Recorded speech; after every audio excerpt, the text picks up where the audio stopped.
Ravi colours இன்றைய trending பெண்களுக்கான exclusive கலெக்ஷனுடன் kurtis, palazzo pant, Patiala pant, துப்பட்டாக்கள், ஷேப்வேர்கள், நைட்டிகள், பிராண்டட் உள்ளாடைகளும் கிடைக்கும். ரவி கலர்ஸ், நேரு வீதி, ராஜா தியேட்டர் சிக்னல் அருகில், புதுச்சேரி.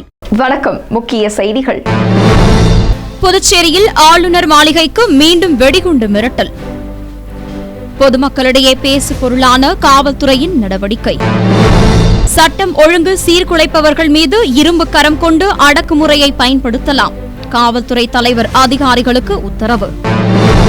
உலக மேடையில் இந்தியா சிறந்து விளங்குகிறது. அமைச்சர் நமச்சிவாயம் பெருமிதம். புதுச்சேரியில் இருசக்கர வாகன திருட்டில் ஈடுபட்ட 2 கைது. பெரிய கடை காவல்துறையினர் நடவடிக்கை.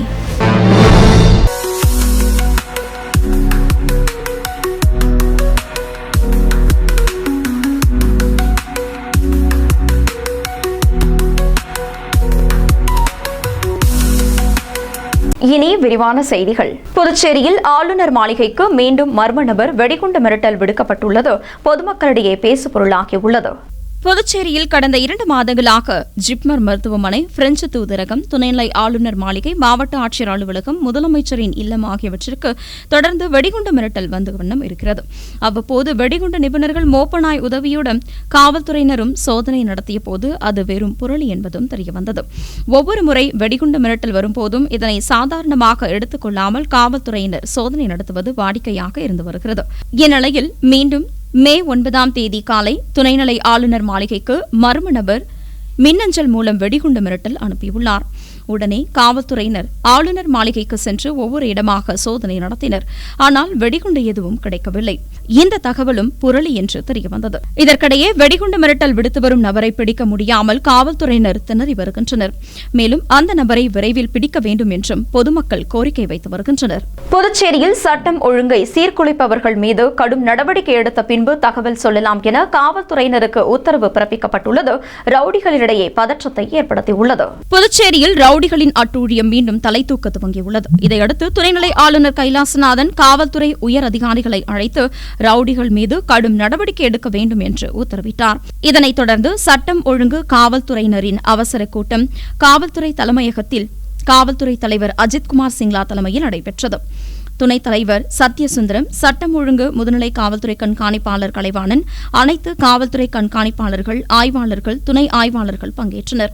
இந்த கூட்டத்தில் காவல்துறை தலைவர் அஜித்குமார் சிங்லா கூறும்போது, புதுச்சேரியின் அமைதிக்கு குந்தகம் விளைவிப்போர் மீது கடும் நடவடிக்கை எடுக்க எந்த தயக்கமும் இருக்கக்கூடாது. ரவுடிகள் மீது புகார் வந்தால் சமரசம் என்ற பேச்சு இருக்கக்கூடாது என்றும் பாராபட்சமும் காட்டக்கூடாது என்று தெரிவித்த அவர், சமூகத்திற்கு அச்சுறுத்தலாக இருக்கும் ரவுடிகள் மீது தொடர் நடவடிக்கை கண்டிப்பாக இருக்க வேண்டும் என்று வலியுறுத்தியுள்ளார். மேலும் தொடர் குற்றங்களில் ஈடுபடும் ரவுடிகள் மீது குண்டர் சட்டத்தை பயன்படுத்தி சிறையில் அடைக்க வேண்டும் என்று தெரிவித்த அவர், சட்டம் ஒழுங்குக்கு பாதிப்பு ஏற்படுத்துவோர் மீது யாராக இருந்தாலும் நடவடிக்கை எடுக்க தயங்கக்கூடாது என்றும் தெரிவித்தார். இதற்கு அதிகாரிகள் யாரும் தடையாக இருக்க மாட்டோம். எனவே நடவடிக்கைக்கு பின்னர் தகவல்கள் சொல்லுங்கள், ரவுடிகளை இரும்பு கரம் கொண்டு ஒடுக்குங்கள் என்று அவர் உத்தரவிட்டுள்ளார். உலக மேடையில் இந்தியா சிறந்து விளங்குவதாக உள்துறை அமைச்சர் நமச்சிவாயம் தெரிவித்துள்ளார். புதுச்சேரி உள்துறை அமைச்சர் நமச்சிவாயம் கடலூரில் செய்தியாளர்களை சந்தித்தார். அப்போது அவர், நாட்டில் உள்ள அனைத்து அரசியல் கட்சிகளும் ஆபரேஷன் சிந்தூருக்கு ஆதரவு அளித்திருப்பது மகிழ்ச்சியான ஒன்று என்று தெரிவித்துள்ளார். தீவிரவாதத்திற்கு எதிராக நாட்டின் ஒற்றுமையை இந்த ஆதரவு பிரதிபலிப்பதாக தெரிவித்த அவர், இந்த நேரத்தில் இந்தியாவின் பிரதமர், மத்திய உள்துறை அமைச்சர் மற்றும் நமது வீர ராணுவத்தினருக்கு உள்ளார்ந்த பாராட்டுக்களை தெரிவித்துக் கொள்வதாகவும் அவர் கூறியுள்ளார்.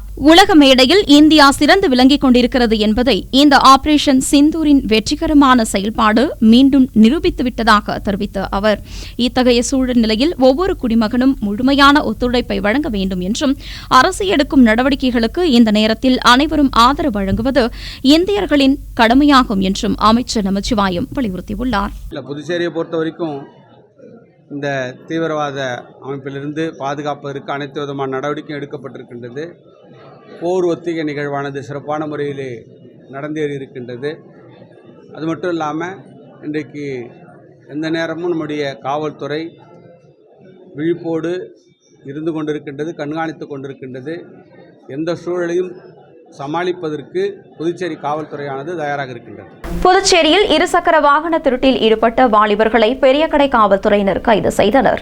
புதுச்சேரி எஸ்.வி. பட்டேல் சாலை சந்திப்பில் மே 7ஆம் தேதி அன்று பெரிய கடை துணைநிலை ஆய்வாளர் முருகன் மற்றும் காவல்துறையினர் வாகன சோதனையில் ஈடுபட்டிருந்தனர். அப்போது அந்த வழியாக இருசக்கர வாகனத்தில் வந்த இருவரை நிறுத்தி விசாரித்தனர். விசாரணையில் அவர்கள் ஓட்டி வந்த வாகனத்திற்கு ஆவணங்கள் இல்லை என தெரியவந்தது. மேலும் அவர்களிடம் விசாரணை மேற்கொண்டதில் அவர்கள் காஞ்சிபுரத்தை சேர்ந்த பரத்குமார் என்பதும் சூர்யா என்பதும் தெரியவந்தது.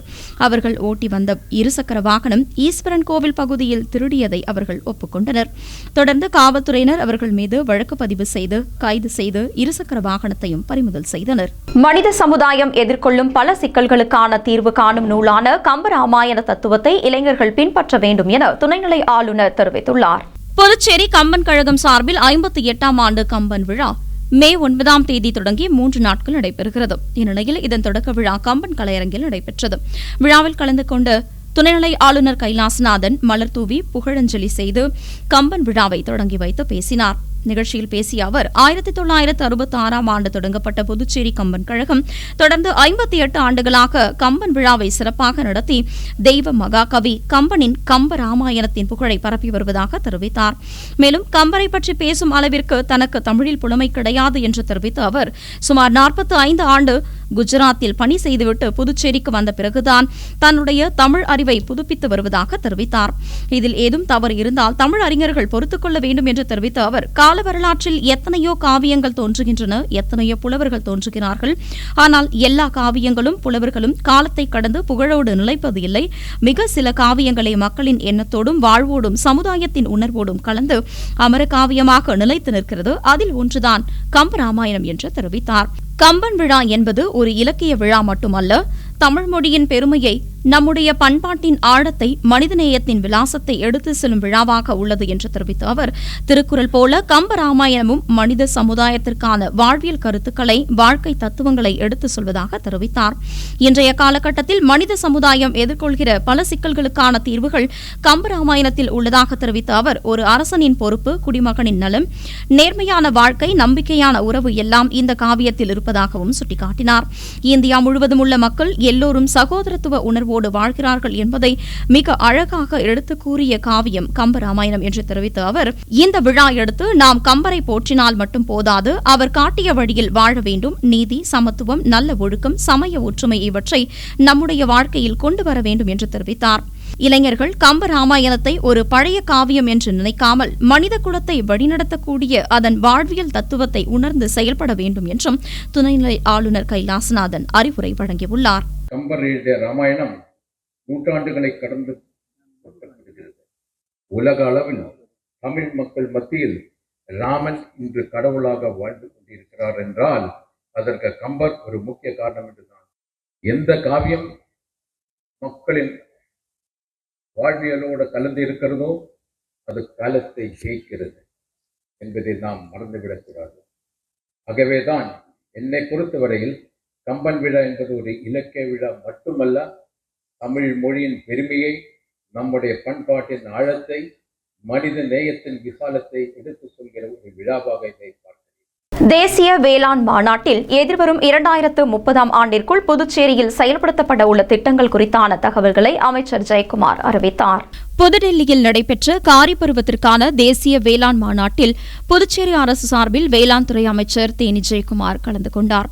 இந்த நிகழ்ச்சியில் பேசிய அவர் புதுச்சேரி அரசு சாகுபடி செய்யப்படும் பயிர்களின் உற்பத்தி திறனை அதிகரிப்பதற்கான முறைகளை தொழில்நுட்ப தலையீடுகளுடன் மேற்கொள்வதில் எப்போதும் நம்பிக்கையோடு முன்னெடுத்து செயல்பட்டு வருவதாக தெரிவித்தார்.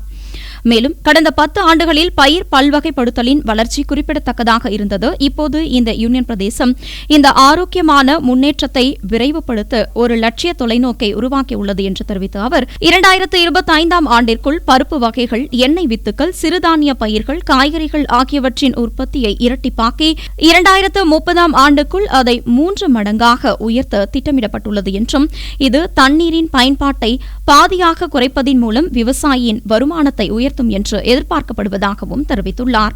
மேலும் விவசாயிகள் நெல் போன்ற பயிர்களை சாகுபடி செய்ய விவசாய நோக்கங்களுக்காக நிலத்தடி நீர் வளங்களின் தேவை மற்றும் பயன்பாடு அதிகரித்து வருவதை கருத்தில் கொண்டு யூனியன் பிரதேச நிர்வாகம் திருந்திய நெல் சாகுபடி முறைகளை ஊக்குவித்தல், 2 பருவங்களுக்கு மட்டுமே நெல் பயிருக்கு மானியங்களை கட்டுப்படுத்துதல் மற்றும் உற்பத்தி ஊக்கத்தொகைகளை நீட்டிப்பதன் மூலம் பருப்பு வகைகள், பயிர்கள் போன்ற குறைந்த நீர் நுகர்வு பயிர்களை சாகுபடி செய்ய விவசாயிகளை ஊக்குவித்தல் போன்ற தொழில்நுட்பங்களை கடைபிடிப்பதன் மூலம் நிலத்தடி நீரின் நியாயமான பயன்பாட்டை அதிகரிக்க முயற்சி தொடங்கியுள்ளது என்றும் தெரிவித்துள்ளார். மேலும் புதுச்சேரியில் பயிர்களின் மதிப்பு கூட்டல் மற்றும் சந்தை இணைப்பு மூலம் வருமானம் ஈட்டும் செயல்பாடுகளுடன் மேம்படுத்தப்பட்ட தொழில்நுட்பங்கள் மற்றும் அதிக மகசூல் தரும் பருப்பு வகைகள் மற்றும் திணை வகைகளை செயல் விளக்கம் செய்வதன் மூலம் குறைந்த நீர் நுகர்வு கொண்ட பயிர்களுக்கு மாற்றுவது விவசாயிகளிடையே மனப்பான்மை மாற்றங்களை உருவாக்க வேண்டிய அவசியம் உள்ளது என்றும் தெரிவித்த அவர், புதுச்சேரி யூனியன் பிரதேசத்தில் சர்க்கரை ஆலைகள் செயல்படாததால் இயற்கை முறையில் உற்பத்தி செய்யப்படும் நாட்டு சர்க்கரை வெல்லம்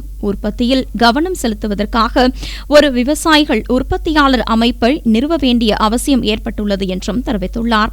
விவசாயிகளின் வருமானத்தை அதிகரிக்கும் இத்தகைய விவசாய பொருட்களுக்கு அதிக தேவை உள்ளதாக தெரிவித்த அவர், எதிர்வரும் 2030ஆம் ஆண்டுக்குள் புதுச்சேரியில் அடைய திட்டமிடப்பட்டுள்ள டிஜிட்டல் வேளாண்மையின் நிர்வாக தொலைநோக்கு பார்வை திட்டத்தையும் வெளியிட்டார். அதில் விவசாயிகளுக்கு சேவை செய்வதற்கான சுற்றுச்சூழல் அமைப்பை வழங்குவதன் மூலம் தகவல் தொழில்நுட்பங்களை பயன்படுத்தி விவசாயம் செய்வதை எளிதாக்குதல், நிதி நிறுவனங்களால் விவசாயிகளுக்கு தொடர்பு இல்லாத மற்றும் காகிதம் இல்லா கடன்களை வழங்குதல், அனைத்து விவசாய மானியங்களையும் செலுத்த மின் ரூபாய் போன்ற டிஜிட்டல் வழிகளை பயன்படுத்துதல், பண்ணை வாயில் பயன்பாடுகள் மூலம் அனைத்து வகையான சேவைகளையும் விரிவுபடுத்துதல், பல்வேறு விவசாய சேவைகள் மற்றும் திட்ட மேலாண்மையை தானியக்கமாக்க தேசிய மின் ஆளுமை திட்டம் வேளாண்மையின் கீழ் பல்வேறு வலை அடிப்படையிலான பயன்பாடுகள் உருவாக்கப்பட்டுள்ளது என்றும் பல்வேறு திட்டங்களை தெரிவித்துள்ளார்.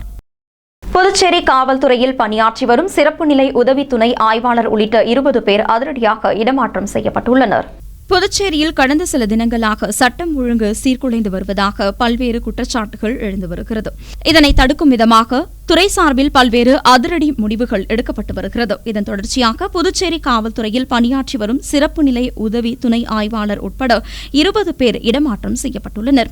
அதன்படி 3 சிறப்பு நிலை துணை ஆய்வாளர்கள், 5 சிறப்பு நிலை உதவி துணை ஆய்வாளர்கள், தலைமை காவலர்கள் 8 பேர் மற்றும் 4 காவலர்கள் அதிரடியாக இடமாற்றம் செய்யப்பட்டுள்ளனர். இதற்கான உத்தரவை புதுச்சேரி காவல்துறை தலைமையக காவல்துறை ஆய்வாளர் சுபம் கோஷ் பிறப்பித்துள்ளார். புதுச்சேரி தொழில்நுட்ப பல்கலைக்கழகத்தில் மாணவர்களின் நலன் கருதி போராட்டத்தை திரும்ப பெற்று பேராசிரியர்கள் பணிக்கு திரும்பியுள்ளனர். புதுச்சேரி தொழில்நுட்ப பல்கலைக்கழக பேராசிரியர்கள் பல்வேறு கோரிக்கைகளை முன்வைத்து போராட்டத்தில் ஈடுபட்டு வந்தனர். இதனைத் தொடர்ந்து புதுச்சேரி பொறியியல் கல்லூரி ஆசிரியர்கள் சங்கம் தலைமை செயலர், கல்வி செயலரை சந்தித்து கோரிக்கைகளை முன்வைத்து பேச்சுவார்த்தை நடத்தினர். இதில் சங்கம் முன்வைத்த கோரிக்கைகள் மற்றும் முறையீடுகள் தொடர்பாக விரிவாக விவாதிக்கப்பட்டது. மாணவர்களின் நலனை கருத்தில் கொண்டு போராட்டத்தை தற்காலிகமாக நிறுத்தவும் முடிவு செய்யப்பட்டுள்ளது. இதையடுத்து மே 9ஆம் தேதி வகுப்புகள் வழக்கம் போல் இயங்க தொடங்கின. வருகிற 16ஆம் தேதி புதுச்சேரி பொறியியல் கல்லூரி ஆசிரியர்கள் சங்க செயற்குழு கூட்டம் மீண்டும் விவாதித்து அடுத்த கட்ட நடவடிக்கைகள் குறித்து ஆலோசிக்க உள்ளதாகவும் தகவல்கள் வெளியாகியுள்ளது. புதுச்சேரி அரசு பணியாளர் மற்றும் நிர்வாக சீர்திருத்த துறையில் உதவியாளர் பதவிக்கான நிலை 2 எழுத்துத் தேர்வு நடைபெறவுள்ள தேதி அறிவிக்கப்பட்டுள்ளது. புதுச்சேரி பணியாளர் மற்றும் நிர்வாக சீர்திருத்த துறையில் உதவியாளர் பதவிக்கான காலி பணியிடங்களை நிரப்புவதற்கான எழுத்துப் போட்டித் தேர்வின் நிலை 2 ஜூன் மாதம் 15ஆம் தேதி ஞாயிற்றுக்கிழமை நடைபெறும் என்று தெரிவிக்கப்பட்டிருந்த நிலையில் பின்னர் அந்த தேர்வு எப்போது நடைபெறும் என்பது அறிவிக்கப்படாமல் தற்காலிகமாக நிறுத்தி வைக்கப்பட்டிருந்தது. இந்நிலையில் இந்த தேர்வு குறித்தான பணியாளர்கள் மற்றும் நிர்வாக சீர்திருத்தத்துறை தேர்வு கட்டுப்பாட்டு அதிகாரி ஜெய்சங்கர் வெளியிட்டுள்ள செய்திக்குறிப்பில், உதவியாளர் பணிக்கான 2ஆம் நிலை தேர்வு ஜூன் 22ஆம் தேதி ஞாயிற்றுக்கிழமை அன்று புதுச்சேரி மற்றும் அனைத்து பிராந்தியங்களிலும் நடைபெறும் என்று தெரிவித்துள்ளார்.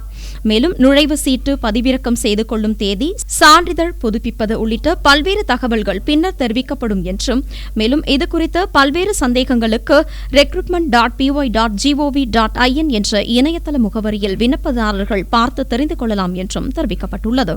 உருளையன்பேட்டை தொகுதியில் இலவச நீர்மோர் பந்தலை பாரதிய ஜனதா கட்சி தொகுதி பொறுப்பாளர் பிரபுதாஸ் திறந்து வைத்தார். புதுச்சேரியில் கோடை வெயிலின் தாக்கம் அதிகரிக்க தொடங்கியுள்ளது. இந்நிலையில் சில நாட்களாக வெயில் தணிந்து சற்று மேகமூட்டமாக காணப்பட்டு வரும் நிலையில் பட்டப்பகல் வேளையில் வெயிலின் தாக்கம் அதிகரிக்க துவங்கியுள்ளது. மேலும் பொதுமக்கள் வெயிலில் அதிகம் செல்ல வேண்டாம் என்றும் துறை சார்பில் வலியுறுத்தப்பட்டுள்ளது. இந்நிலையில் பொதுமக்களின் நலன் கருதி பல்வேறு சமூக அமைப்பினர் பல்வேறு இடங்களில் இலவச நீர்மோர் பந்தல்களை அமைத்து பொதுமக்களுக்கு வழங்கி வருகின்றனர். இதன் தொடர்ச்சியாக உருளையன்பேட்டை தொகுதிக்குட்பட்ட புதிய பேருந்து நிலையம் அருகே மோடி மக்கள் சேவை மைய நிறுவனரும் உருளையன்பேட்டை தொகுதி பாரதிய ஜனதா கட்சி பொறுப்பாளருமான பிரபுதாஸ் நீர்மோர் பந்தலை திறந்து வைத்து பொதுமக்கள் மற்றும் வெளியூர் பயணிகளுக்கு இலவசமாக நீர்மோர், இளநீர், தர்பூசணி, வெள்ளரிப்பழம் ஆகியவற்றை வழங்கினார். இந்நிகழ்ச்சியில் பாரதிய ஜனதா கட்சி பொறுப்பாளர் அசோக் கீதா, பொன்னியம்மாள் உள்ளிட்ட பலர் கலந்து கொண்டனர். இனி வருவது புதுவையில் இன்றைய தங்கம் மற்றும் வெள்ளி விலை நிலவரம்.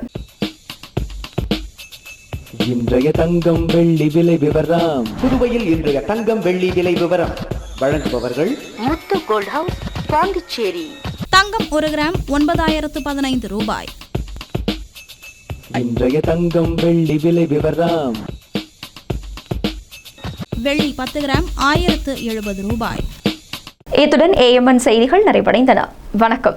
புதுச்சேரி உங்கள் ஏஎம்என் டிவி செய்திகளை யூடியூபில் உடனுக்குடன் காண ஏஎம்என் டிவி பாண்டிச்சேரி சேனலை சப்ஸ்கிரைப் செய்யுங்கள். பெல் பட்டனை மறக்காமல் கிளிக் செய்யுங்கள்.